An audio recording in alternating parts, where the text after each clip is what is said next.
Again, hello and welcome and good afternoon, everybody. We welcome you back to the Patent Literacy Symposium, in this session in particular, secondary reading, implementing high leverage practices. My name is Karen Deary, and I'm joined today by my colleague, Bethany Sedella. We're so excited to facilitate this session for you all. But before we start, we do have just a few housekeeping items to review with you. You can access the presenter bios and the conference schedule on the patent website. I provided the link to you in the chat, and we'll do that again throughout our afternoon together. Handouts for this session will be posted following the session on that website. Just as a reminder, the session is being recorded. It's 75 minutes in length. We will collect questions for Dr. Archer in the chat box, so please share those with Bethany and myself, and we will forward those to Dr. Archer. To access closed captioning, click on the icon CC Live Transcript on the Zoom control panel.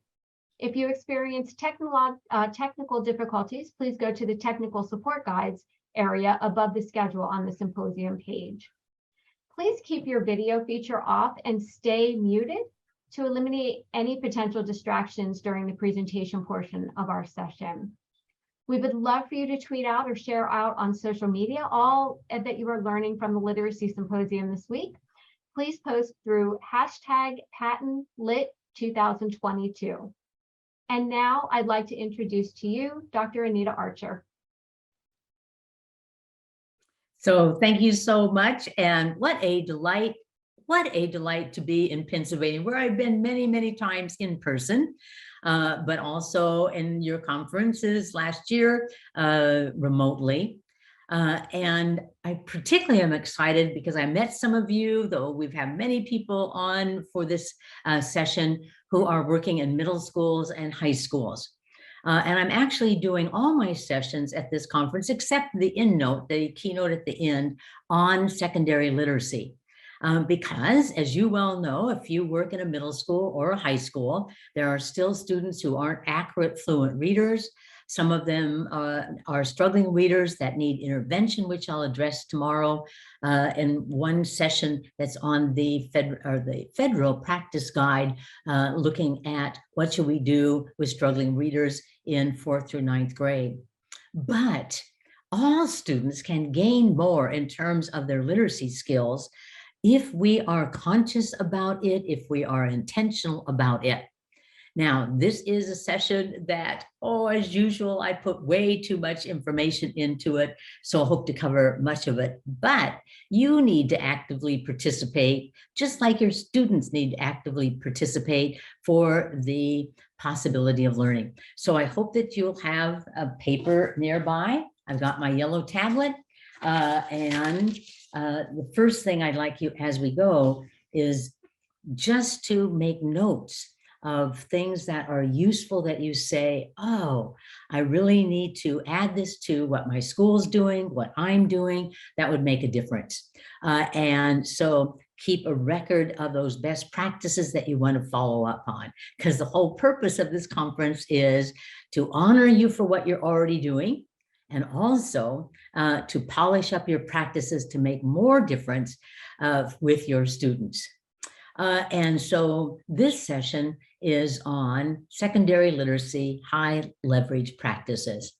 So just looking at, if I am teaching social studies in 8th grade, if I am teaching 6th grade reading, if I am teaching high school English, if I am teaching high school science, what are the things that we can do universally in classes that would make a difference with our Tier 1 students in terms of continuing to maintain and expand their writing and their reading? Now, I had to be selective about this, so I work with many school districts and their secondary schools, and we've made huge gains in terms of their tested reading comprehension. And so I'm going to take from what we've learned in those situations. So here is a little preview of what we're going to cover. So getting a mental picture for children in classes is extraordinarily helpful. And But before we go, I want you to know that in addition to writing down notes and writing down best practices, sometimes I'm going to ask you to participate. I might ask you to say out loud a short answer. I might ask you to read something with me. I might ask you to listen carefully. I'm going to read. When I stop, you're going to say the next word. And the best way to get the most out of sessions is to overtly respond. So maybe you're home in your house and you have people there. You're just going to be like a weird person and you're going to talk out loud. All right. So first, best practice. This is actually the motto that we're using in middle school and high schools, where we're looking intently at literacy. Every day in every class, students read, write, and speak. Every day in every class, students read, write, and speak. We found that many times in schools with low reading skill scores that the kids were never reading and they weren't doing quick writing. And they were more likely to speak, but reading and writing was absent. If you want the students to continue to grow in reading, they've got to read. If you want them to grow in writing, they've got to write. And then what specific things do we know make a difference? Well, when I work with school districts, one of the things I say, in every class, students should learn and utilize academic what? Everyone? Vocabulary.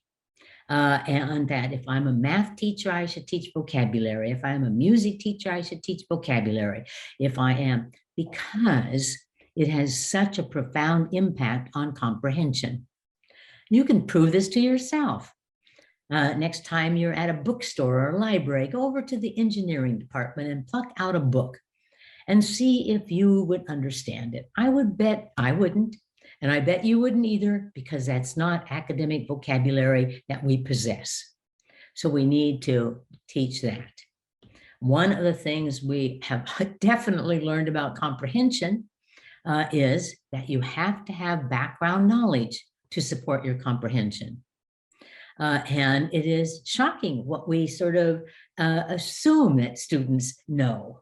We create constantly what I a assume-aside. We just assume that they know it, that they know what are this, that France is in Europe, that they know where Russia is, that they know, we're assuming, but they need background knowledge. And if you watch your own reading, you'll find that the more background knowledge you have about a topic, obviously, the more you're going to be able to understand it because you have something to connect it to. So in every class, students gain background knowledge to support comprehension. And one that comes directly from the research team of Marzano found that and I particularly apply this to all grades, but particularly to secondary, is the constant use of comparisons. So the social studies teacher who says, you know, we have already covered World War I and we learned the causes of it. And now we've been reading about World War II and we're going to compare how were those causes for the two different major wars same? How were they different? And we can do this constantly in almost all classes, teaching vocabulary words. We can take another word they know and compare how they're the same and how they are different. And then, and this one is one that has been very fruitful in the schools where I'm working, and that is to identify study skills or foundation skills that kids use in every single class, and then teaching them. So, for example, we found that teachers wanted students to be able to write a summary. And so they would say, we've read this chapter, write a summary, but there was nobody teaching them how to write a summary. And so their summaries were very poor. We had teachers saying, well, I like students to study vocabulary and I have them make vocabulary cards. Well, have you taught them the study skill of how to utilize study cards to learn vocabulary. So I guarantee you, if you went and really put these into place and maybe worked on one after the next after next, and then maintain them, that you would see a significant change in students' performance and their learning, and that is what we're about. So we're going to look at each of these, and you're going to have to forgive me if I don't give as much time as I would want to each of them. My job today is really to plant the seed so that you could explore it even more. And I'm going to add this week to the file some research studies on each of these aspects so that you can follow up. All right, so first one, every day in every class, students read, write, and speak. You went into some of our high schools and middle schools, that motto is up over the doors in classes, inside the classes, every day in every class, students read, write, and speak. So this is basically the foundation of making a difference with literacy in the school is they have to read, write, and speak, and rewrite and speak, and read, write, and speak, and read, write, and speak, read, write, and speak, read, write, and speak, read, write, and speak. I did that just so you remember, we're talking about something that makes a major difference in terms of students maintaining and expanding their skills. So let's just look at some of the polished practices we could use. So teachers often say to me, well, how could I have them read? One of my concerns I've noticed is that teachers at secondary level, particularly middle school, are often reading everything to students. And that should be done only in very limited situations, because you reading to them is not going to increase their ability to read. That's like watching a cooking show and not cooking. I might get a few hits, but I actually need to cook in order to do better in cooking. So why should we have read, write, and speak? So I want you to read this to yourself. And when you're done, put up your thumb. I can't see it, but I just want you to be overtly here. So reading it to yourself.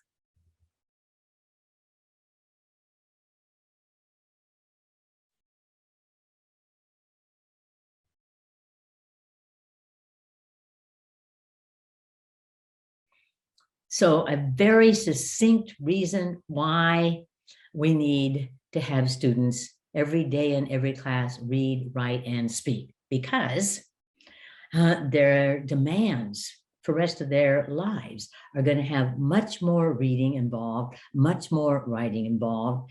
And so they really need to be facile, really good at both of these. So now, a little chart here on reading. In all of our classes, we have things to read. The words on the slide, why should I read them to you? Why can't we read them together? The directions, why don't we read it together? Story problems, why don't we read and I'll stop and you'll say the next word, or you'll read it to your partner, or you'll read it silently. And there's paragraphs to be read, and short articles and short stories and plays and chapters. From very short to very long, there's something to be read in class. And how do we have them read it? Well, there are numerous ways that we could do it. From very heavy scaffolding. For example, when I taught a social studies lesson virtually about a year ago, we were reading a historical document for which the language engaged in it from the 1700s was unknown to the students. And the pronunciation was unknown of many of the words. And so in that case, I read it to them, a portion, and then I asked a question. I had them reread it and underline the answer.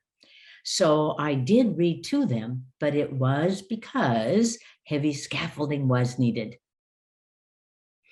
We could read short things together. Like maybe we have an objective up and we read it together. The teacher would have to read at a moderate rate, though, to facilitate the range of students in the classrooms. One that we actually did field testing on in middle schools in New York City was cloze reading. We wanted to see what kind of reading in the classroom would bring about the most on-task behavior. And so we looked at students reading silently. Were they on task? Students that were reading with the teacher and in choral reading or cloze reading. And cloze reading actually, where I read, stop, and you say the next word, got the most on-task behavior with groups of students. Now, students can read to their partners. I can tell you, for struggling readers, that causes some anxiety. So we introduced the me or we option. If you have no other takeaway than this one, get this one happening in your school. And the me or we option is when it was your turn to read to your partner, you could either say me or we. If you believe you could read it accurately and fluently, then you would say me, or you could invite your partner to read it with you.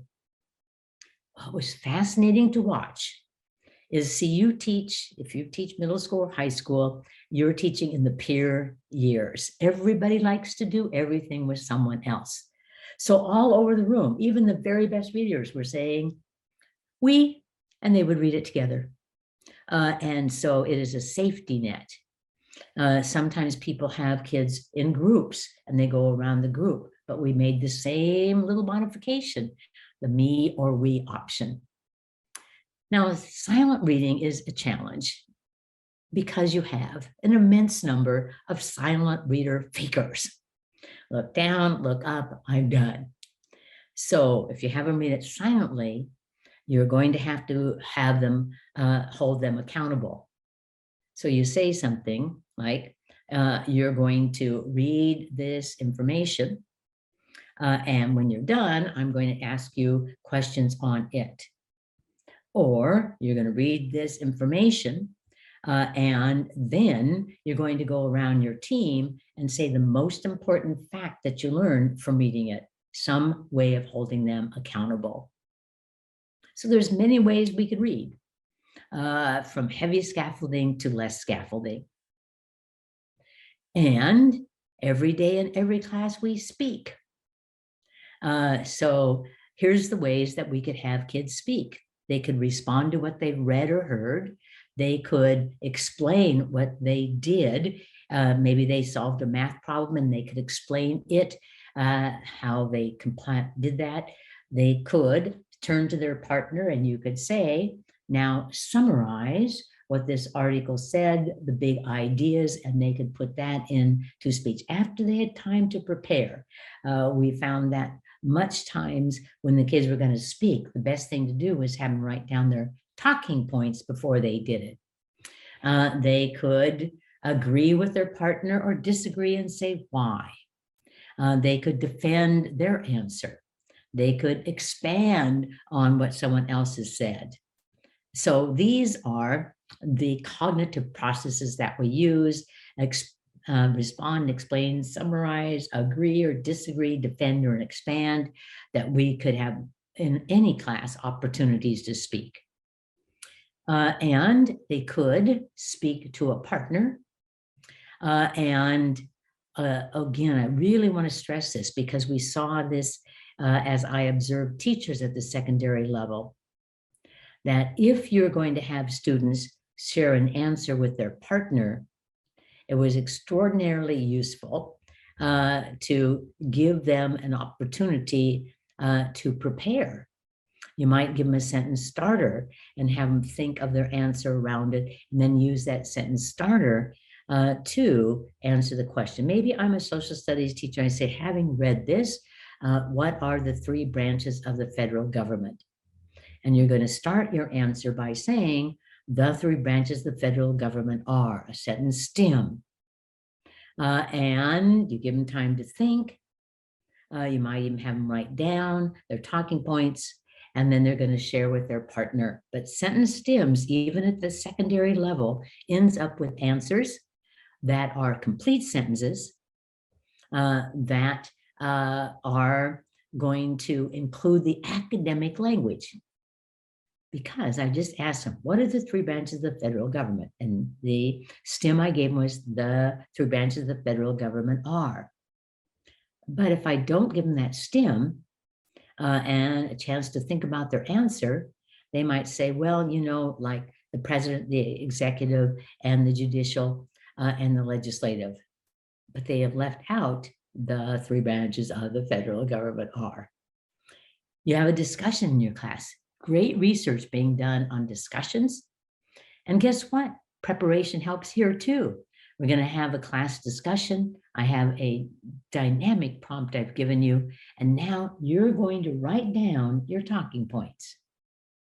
But then you're going to tell your partner the talking points before we even have the discussion. And then we're going to discuss, and we might have to do it in small groups if I teach large classes, as many of you do. But it's an amazing thing when we give children time to prepare with talking points for a discussion, having them share with their partners. Now they've already tried their ideas out, and more children are willing to join in the small group or large group discussion. All right. And so we could also do discussions within teams.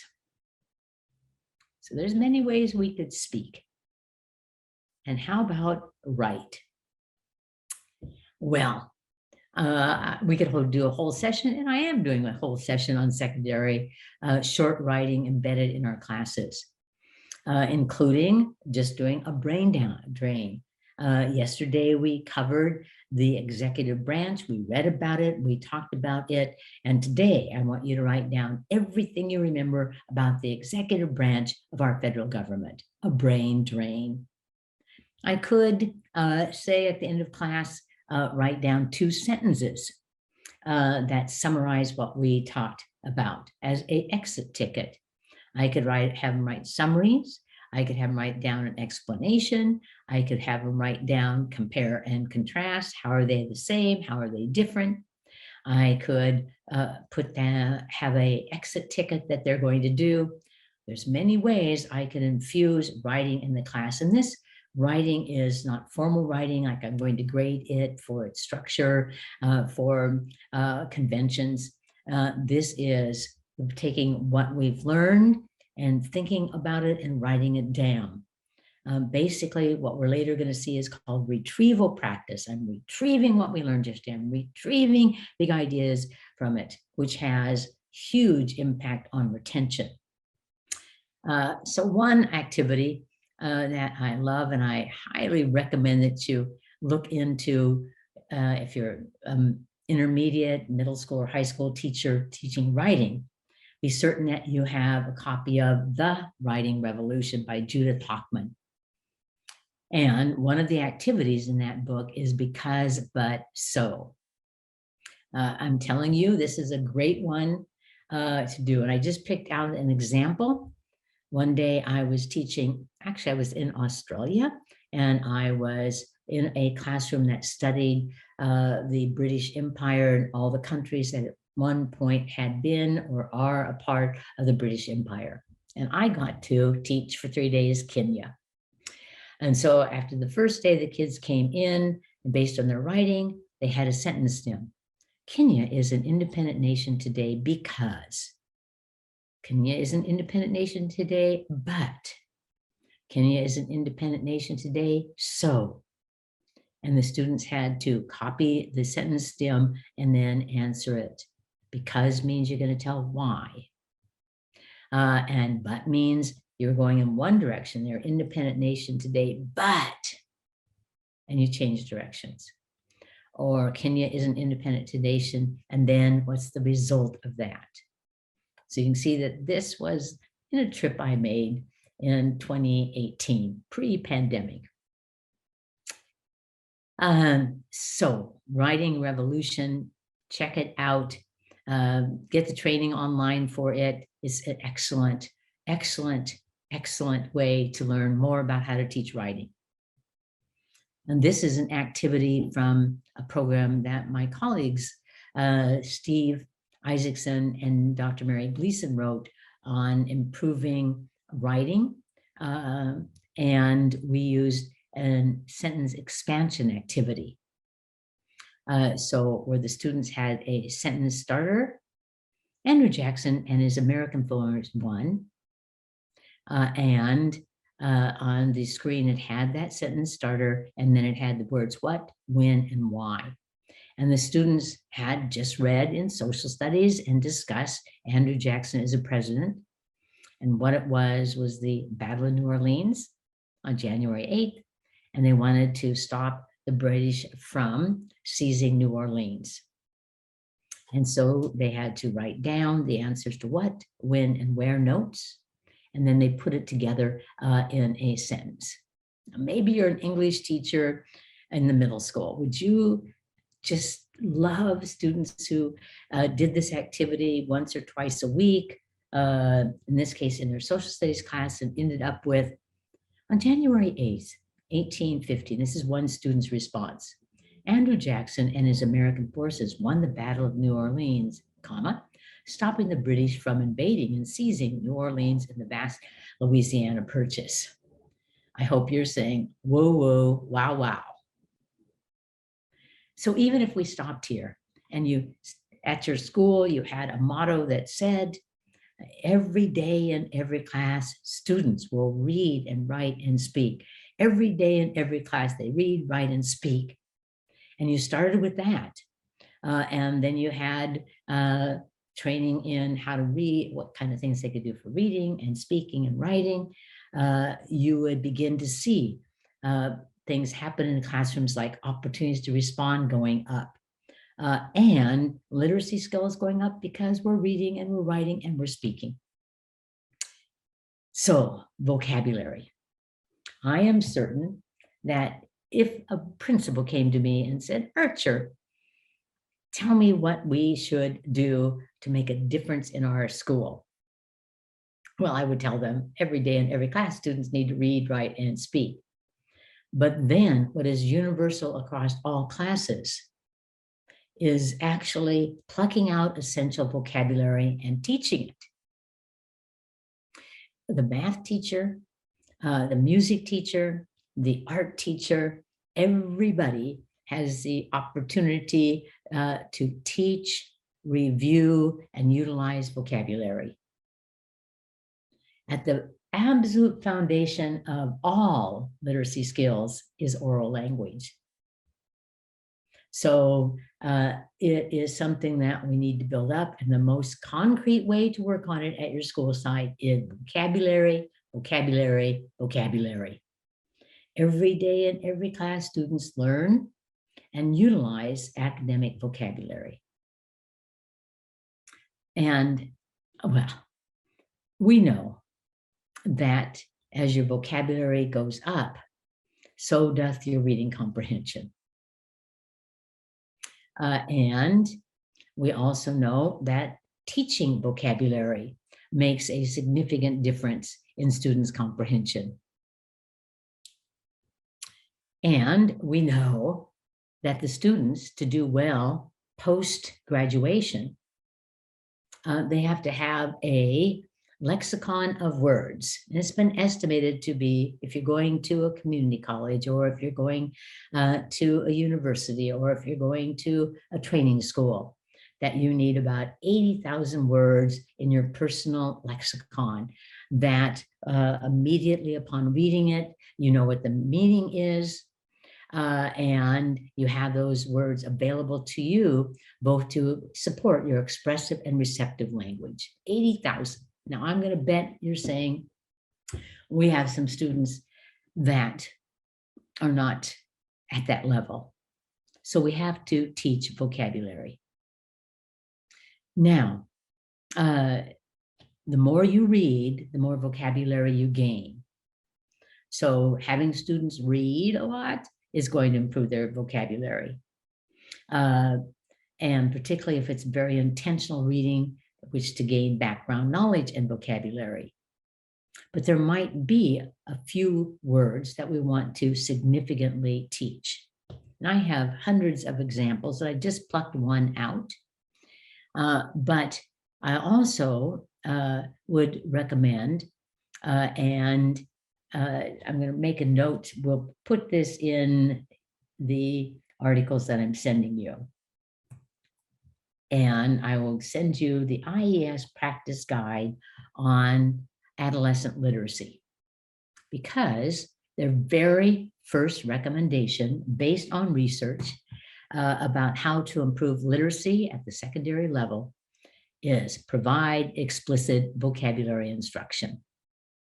So that under that, they suggested that time be a portion of regular classroom lessons where there is explicit vocabulary instruction, and that we would give them many opportunities to use those words in their own writing, in their own speaking, but we're teaching vocabulary. And that we give them opportunities to use that vocabulary, so that when they are writing a summary, we might go back and say, underline the academic vocabulary that we've learned that you've infused in your writing. And they also need to learn word learning strategies. I'll tell you we're not going to go into this in depth, but my favorite one is just called inside outside. You're reading along and you don't know the meaning of the word. First, you look inside the words. You look inside the word to see, is there a prefix? Is there a suffix? Is there a root word that you know inside the word? Then you look outside in the sentence. Are there any hints about the word? If that's not enough, you look outside that sentence. Is there any more hints for the word? And when you have an idea of its meaning, you try it in the sentence and ask yourself, does that make sense? Of course, if that doesn't give you the word by going inside and outside and outside and outside, then you might want to look it up. Okay, so the research that was on adolescent literacy, their first recommendation is provide explicit vocabulary instruction.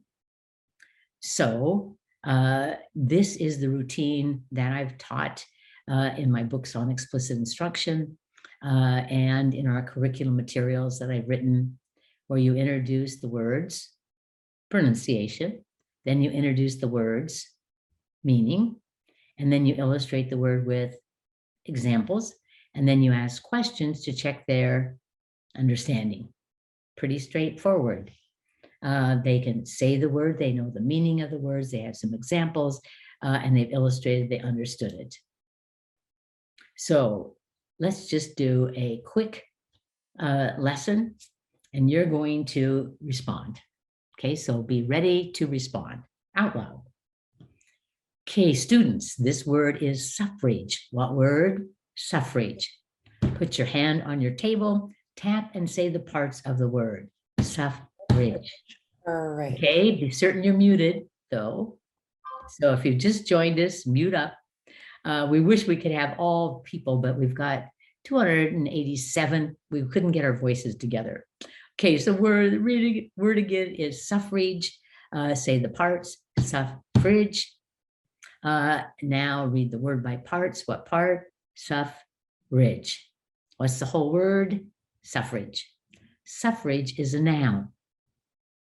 Now, I want to tell you that this is more important than we've often give credence to it in the past.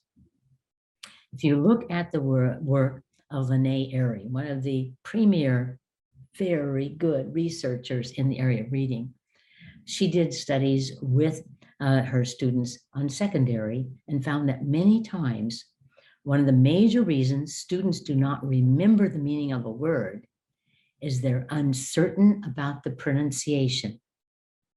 You need to be able to pronounce the word so you can attach the meaning to it, store it, and later retrieve it.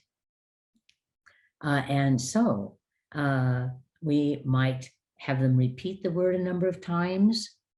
I was doing here what they found useful is having the students hear the segmented parts and blend it into the word to guarantee they can pronounce it.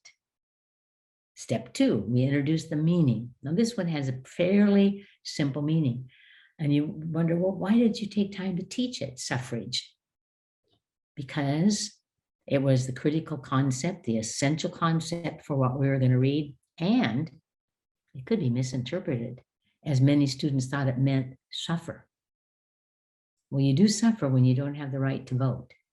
But we would need to teach them the meaning. So suffrage is the right, the privilege. You get to do something to vote. And then you present examples. And one thing I like to do is stuff children with knowledge.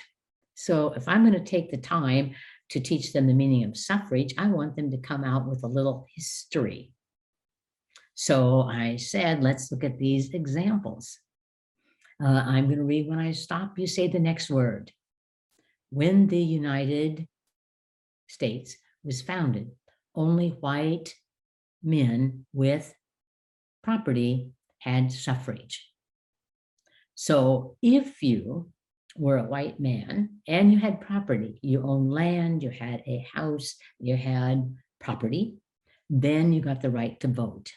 Still limited. The day I taught it, I said, raise your hand if you would have had suffrage at the beginning of our country. And very few people in my classroom would have grown up to be white men with property. So at the time of the, and then read the next one with me, at the time of the American Civil War, most white men had been granted suffrage.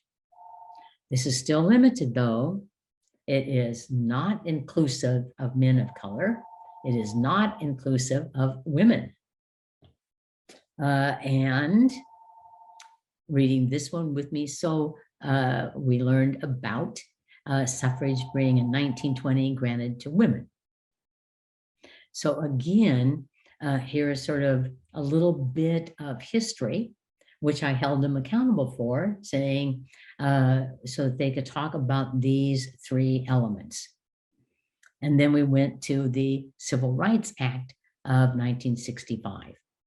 So instead of, I could have just had examples like when you're 18, you'll have suffrage.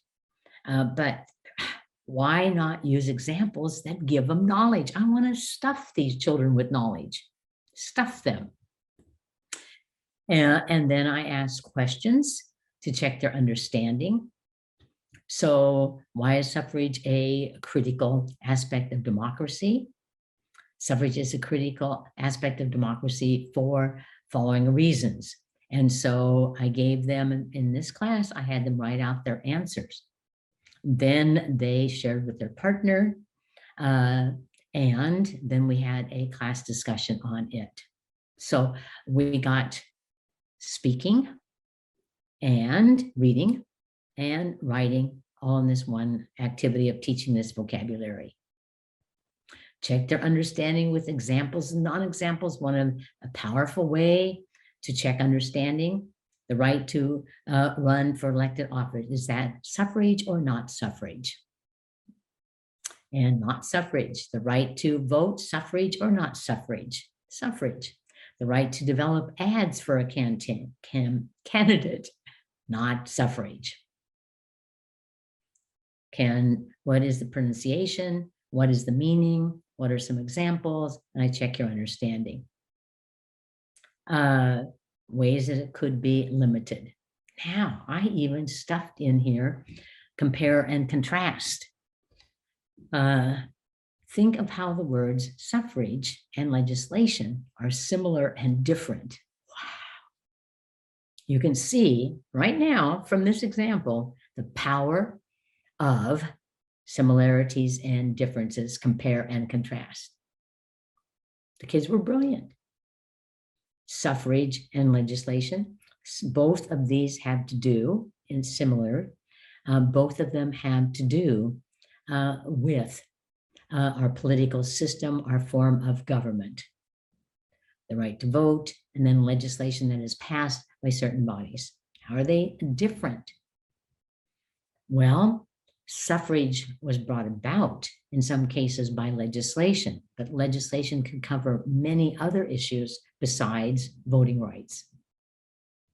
You see, if this is so useful, compare and contrast, that my secondary schools have a sign up in the back of the room, compare and contrast, to remind the teachers to find opportunities, because you can see what it does to higher order thinking.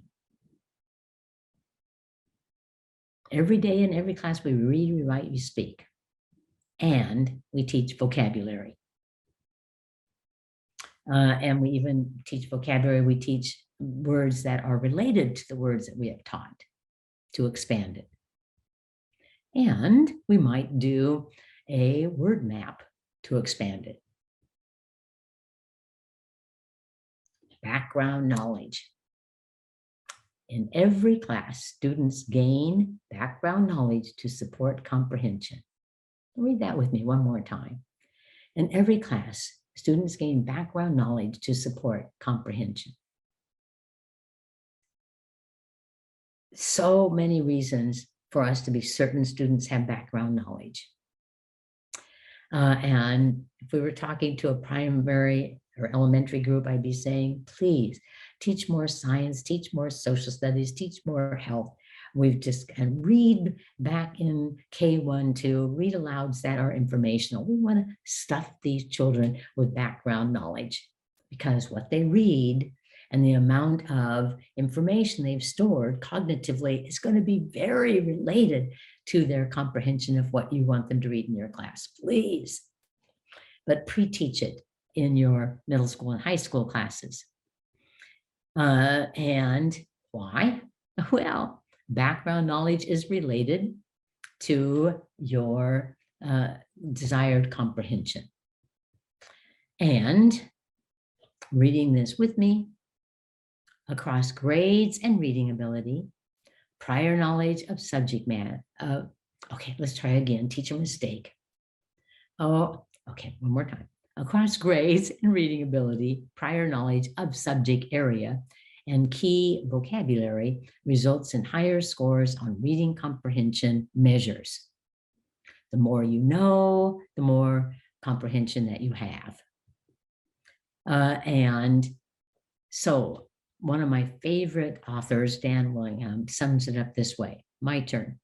Whether or not readers understand a text depends far more on how much background knowledge and vocabulary they have related to the topic than on how much they practice comprehension skills. So if I want you to understand something, I'm going to give you background knowledge and vocabulary. So here was a study I quite adore that was done in middle school that showed this point. Okay, we take 8th graders and we test them on their reading ability. We get a fluency measure on them. Okay, and then we also test them on their knowledge of baseball. Then we give them a passage to read. They read it, and then they are tested on their knowledge that they were able to extract from that passage, their understanding of the passage. Well, here's what happened. They had students that were high in fluency, but had no background knowledge about baseball. I mean, the article they read required that they knew home plate, first base, second base, third base, that they knew what a pitcher was, not something you put water in, and a catcher, that they would know what a shortstop was and the outfield was, that they would know what a hit was versus a run and a home run. Okay, I have good baseball knowledge because I have a great nephew who is on a university, Washington State University baseball team, and I watch their games. And I watch the 18 hours on PBS of baseball history. So that was showing you I have a lot of background knowledge now. But the students who had high fluency but low background knowledge had poor comprehension, of course.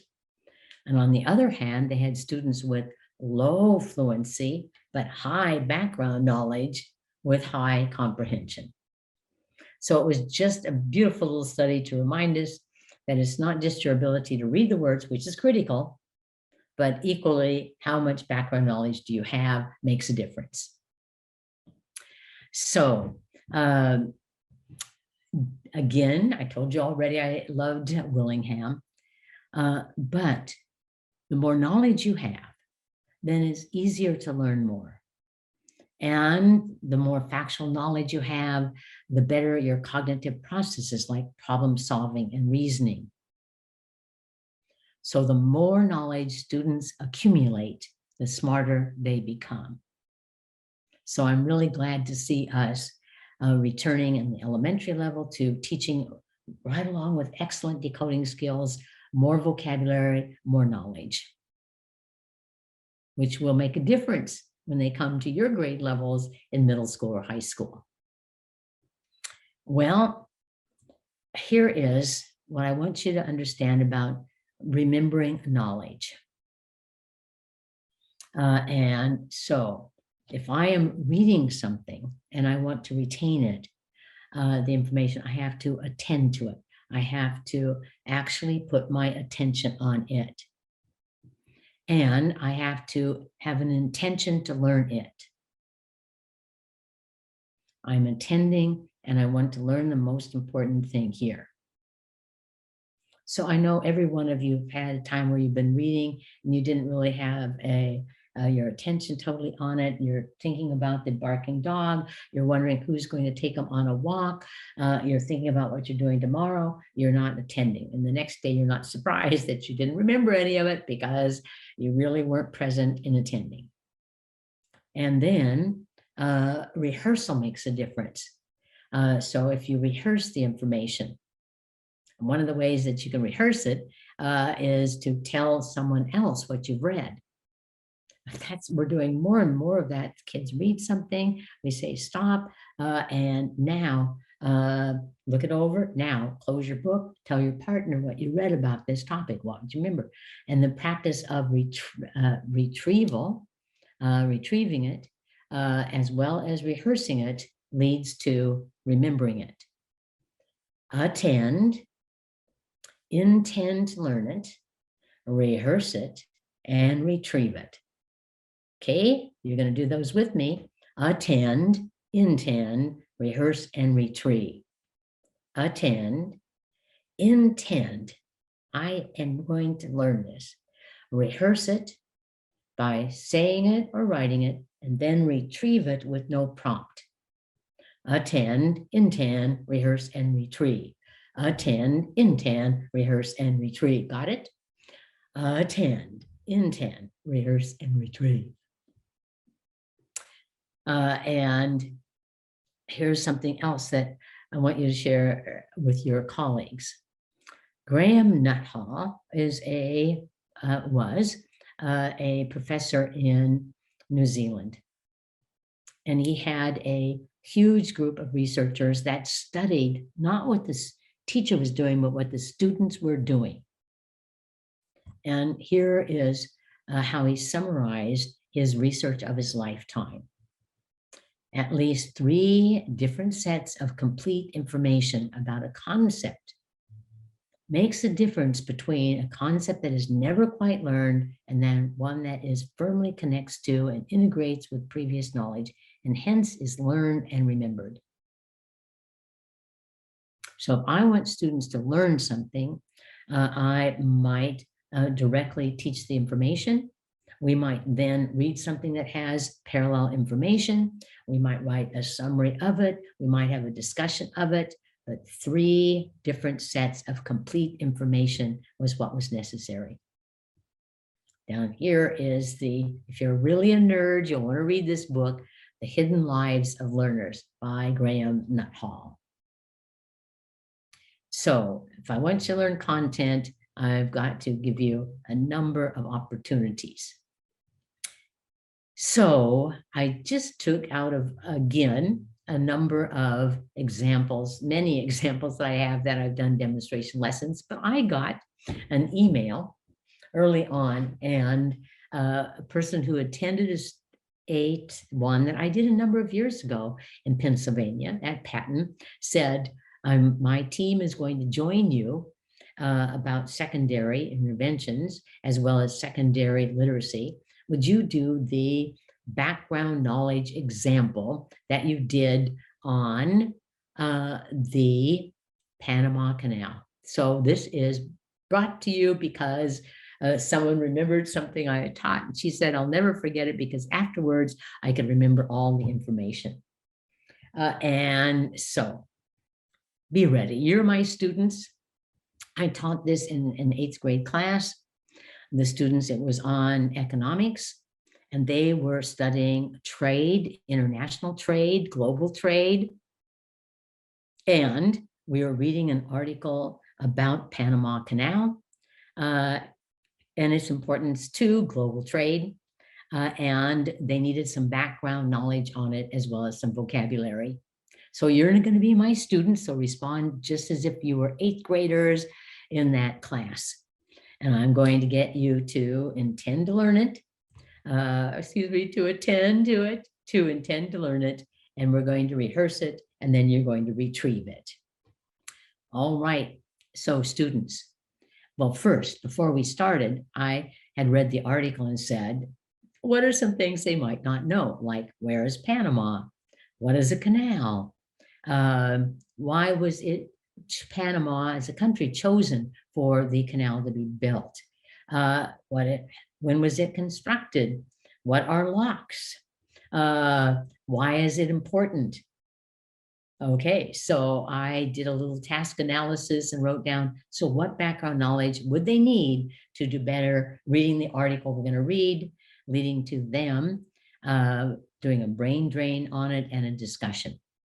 Okay, so students, this is the name of the article we're going to read in our economics class, and reading the title with me, A Highway of Water. And the subtitle is the Panama Canal. So we have highways that cars and trucks are on that carry goods here and there, and cars and trucks. And the Panama Canal, they're making an analogy here that it also will carry not trucks and cars and buses, but ships and boats. And we're going to learn its purpose. But we need some background knowledge about the Panama Canal first. So first, here is a map. And you see Panama Canal right here. And you see the Atlantic Ocean and the Pacific Ocean. So it is a tiny country. It's only 56 miles across here. And I want you to read to yourself these countries and be able to tell me what we often call this part of the world.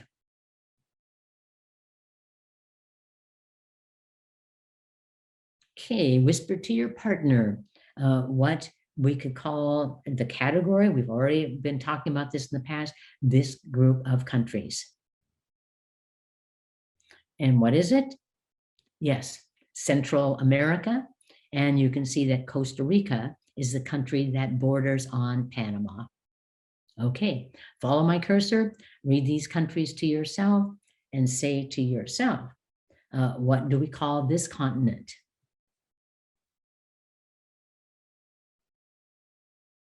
Whisper to your partner what the answer is. Everybody, what is it? Yes, South America. So the country of Colombia is at the other border of Panama. Actually, Panama was once a part of Colombia. So now we have an idea. It's located between Central America and South America. And is it narrow or wide? Very narrow. Okay. And one of the words that we're going to be using as we talk about the Panama Canal is the word canal. And so reading the definition with me, a canal is a human-made waterway that provides passage between two natural bodies of water. Okay, so the attributes of this definition are that it is human-made and it is a passage between two bodies of water. Well, the Panama Canal is that. You know from its name, canal, that it is human-made and it has passage, in this case, between the Atlantic Ocean and the Pacific Ocean. So just take a moment to look at this canal in this area. Notice how flat the land is. We're going to be wondering what this land is, or this waterway is. And this is, of course, the what? The canal. So let's learn some more about it. So here is a map. Now, and so as you go through here, you can see that this is the Pacific Ocean, and this is the Caribbean Sea attached to the Atlantic Ocean, and it's going to connect those two bodies of water. And now, so if we look here, this was a waterway, but here we have solid land that is going to have to be excavated. It's going to have to be cleared out, and filled with water so that ships can flow through it. And you see that here, again, another part that is going to have to be dug out in order for water to go through. Now, here is an important part of the Panama Canal, Gatun Lake. Okay, so here is Gatun Lake. And read this definition with me. Gatun Lake is an artificial lake that forms a major part of the Panama Canal. Gatun Lake, this is an artificial man-made lake. There was a river here, but then they've dug it out, expanded it, and made it a lake. But here's the problem.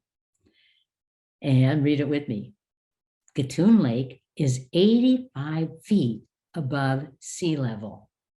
Sea level, 85 feet above sea level. The ships come in at sea level. How are we going to get them up to Gatun Lake?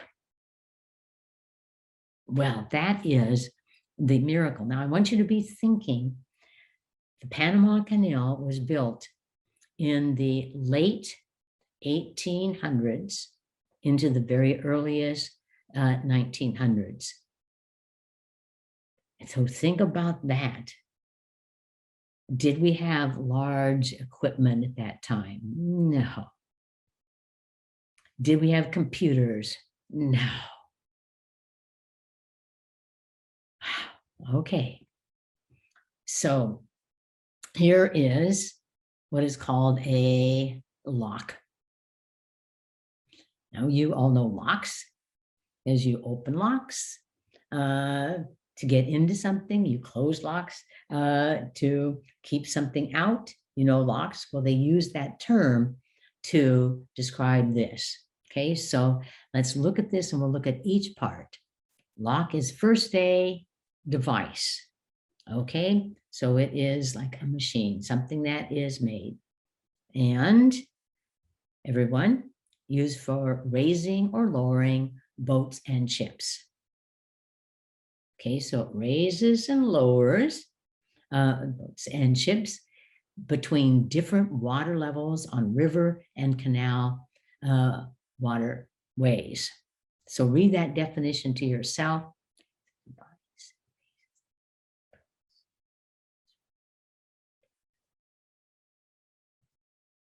Okay, say that definition to yourself. What is a lock?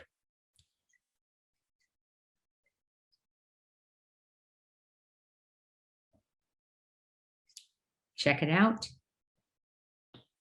Okay, here's even a better picture of a lock. Okay, and look at this truck. And that gives you an idea of the size here. Okay, this is called a lock. A ship goes in here, and these gates close. Water comes in and lifts it up. When the water level is the same as the next water level, then the gates open and the ship goes into the next lock. Then these gates close and water goes up. When it is at a level where it can flow into the next, boom, it does that. Okay, so that is locks. But now think of this. This wasn't built in 2022. This was built back in the early 1900s. We're going to read about how that came about. Locks. Well, there are locks that allow boats to go into Gatun Lake and go over to the other side of Panama. So ships can enter the Atlantic and go through Panama Canal to the Pacific, or can enter in the Pacific and go over to the Atlantic Ocean. Now, I will tell you something pretty interesting. There was a parallel locks built just recently, and it's all because of the size of the ships that are going through and the cruise lines that are going through. They were too wide for the old locks. So what kind of ships travel through here? Well, some of them are cruise ships that carry people who want to go to the Caribbean on a holiday. It's a wonderful trip through the Panama Canal. But what we're really interested in terms of economics are the cargo ships, big cargo ships. Wow. And we're going to study the routes they take, but let's just do a little preview. So I'm over here in Asia, and I want to sell to New York City the kind of rugs that we have, let's say in India. Now, I could put them on an airplane, but that's going to be expensive. I could put them on a boat, but that's going to be slow. If I had to go around South America, but I can go through the Panama Canal. So things that are coming through Asia to the East Coast. Maybe I am in Europe and I have grain like in Ukraine that I want to export to South America. And so on the west side. So I have a boat that goes through the Panama Canal. It doesn't have to go around this way. It can go through the Panama Canal. Well, let's just wrap this up because we're going to learn a lot more by reading about it. But some things we know, some fun facts. 1914 is when the Panama Canal opened. And looking back on the records, we have records up through 2014 that were available to us to see the huge number of vessels, ships that were going through the Panama Canal. You might ask, well, is it free? No. It takes some time, 8 to 10 hours. Wow, it's only 56 miles. Okay. Oh, just one comment here. To be able to go through the Panama Canal, you need really different kinds of skills. So there is a whole crew that gets on the boat and takes over the boat because they know how to direct it through very delicately through the locks onto Gatun Lake and then through the other locks. So the whole leadership, including the captain, has to sit aside as a new team comes in to direct the ship. And it costs, about an average of $150,000 is the cost because they have to maintain it. They had to build it. So it's going to cost a lot. You know how much the new cruise lines have to pay? $1 million to go through the Panama Canal. Whoa. Okay, so, and we know it's also one of the 7 wonders of the modern world. But we would then have the students rehearse it, go back over the slides and rehearse the information, but then retrieve it. And so the day I did this, the next day they came in and I had them do a brain drain. They had to write down everything they remembered about the Panama Canal. So we're going to have you do this a little differently. Rather than writing it down, I want you to put up your fingers and I want you to touch your fingers as you say things that you remembered about the Panama Canal. And go.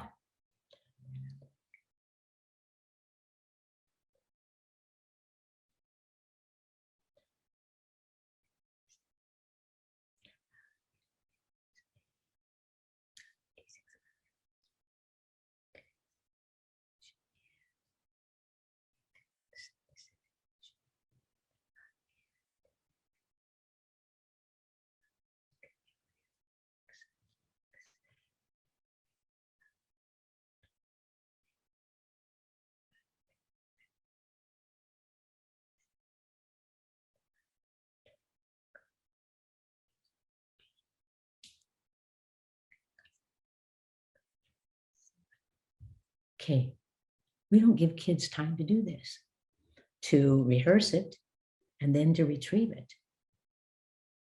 And I make it overt so I can tell they're actually doing it if I don't have them write it down. And then I have them tell it to their partner and see how many things they can remember together. I mean, we just tend to cover things lightly with no intention that they remember it. But the big joy of life is to be able to go home and say, when someone says, what'd you learn in school? Well, let me tell you about the Panama Canal. Now, you know, the Panama Canal is really important in economics, and that's why we're studying it.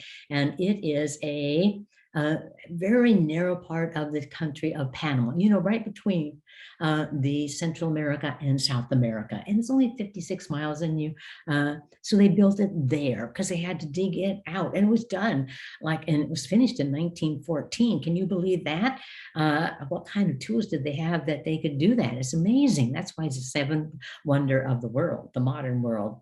And see, that is the excitement of learning, when you really know it and are empowered by it. But you have to have the kids really attend to it. You have to have them intend to learn it. You have to have them rehearse it, and you have to have them retrieve it. Well, I had a teacher, when I used that example, who said to me, well, I do a quick recap of it, and that brings it to mind. Well, I just want to tell you, there's a big difference from just recapping something and having them retrieve it. Retrieval practice makes a difference in terms of retention. So here's a perfect example. I'm teaching in 9th grade language arts. And you got to have paper, so get your paper out there. 9th grade language arts. And we're going to read a original writing, a short story that was written right after the Civil War, about an event in the Civil War. The piece of literature we're going to read is an occurrence of Owl Creek Bridge. And the students had been taught about the Civil War in their social studies class. But here was the problem. I wanted to be certain that they had it. Now the teacher said, well, why don't you just quickly review the big ideas about the Civil War? I said, no, retrieval review will be much more powerful. And so are you ready? I'm going to have you do it just like I had the students do it. We won't do the whole thing, but you'll get the idea. Because I could have talked to them about, you know, the North and the South, and I could have talked to them about the Union and the Confederacy. I could have talked about blue and gray. That was what they had to know to understand the story. Or I could have them retrieve it with feedback, retrieving with feedback. All right, retrieval review outperforms recaps.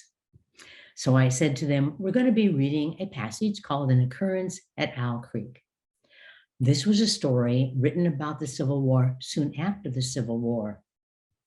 And so we need to bring back to mind everything you've learned about the Civil War in your social studies class. So get ready with your slate. I'm going to ask a question. You're going to write down the answer. When I say, show me, you're going to hold it up. You're going to pretend. Okay, first, when did the Civil War, American Civil War, occur? You got choices here, 1840s, 1850s, 1860s, 1870s, right? Which decade the Civil War was. Show me. Feedback, the 1860s. And read it with me. What were the northern states called? Write down your answer on your slate. Show me. The Union. What was it? The Union. What were the southern states called? Show me. Confederacy. And so we went through it. Now, when you have to try to come up with something from memory, in this case, write it down, it is much more powerful than the teacher just doing a recap of the information.